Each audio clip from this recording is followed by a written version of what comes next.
यदि तुम विजय चाहो भी तो यह आवश्यक नहीं कि विजय तुम्हारी ही हो जाए, तुम्हारी पराजय भी हो सकती है। किंतु यदि तुम विजय से मोहित नहीं होगे तो पराजय से भी नहीं घबराओगे। यदि तुम ये सोचो पार्थ कि चाहे विजय हो चाहे पराजय, किंतु तुम तो केवल इसलिए युद्ध कर रहे हो कि युद्ध करना तुम्हारा कर्तव्य है, तो विजय के सुख या पराजय के दुख का प्रश्न ही नहीं उठता। और जो न विजय से सुखी हो और न पराजय से दुखी, वही स्थित प्रज्ञ है। इसलिए हे पार्थ, कर्म के प्रतिफल की चेष्टा न करो। तुम तो केवल वही करो जो तुम्हारे वश में है, अर्थात अपने धर्म का पालन करो।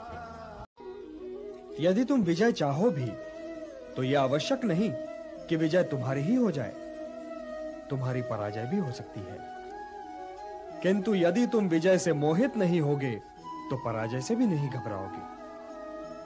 यदि तुम ये सोचो पार्थ कि चाहे विजय हो चाहे पराजय, किंतु तुम तो केवल इसलिए युद्ध कर रहे हो कि युद्ध करना तुम्हारा कर्तव्य है, तो विजय के सुख या पराजय के दुख का प्रश्न ही नहीं उठता।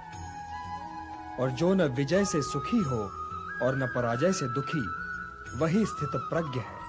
इसलिए हे पार्थ, कर्म के प्रतिफल की चेष्टा न करो। तुम तो केवल वही करो जो तुम्हारे वश में है, अर्थात अपने धर्म का पालन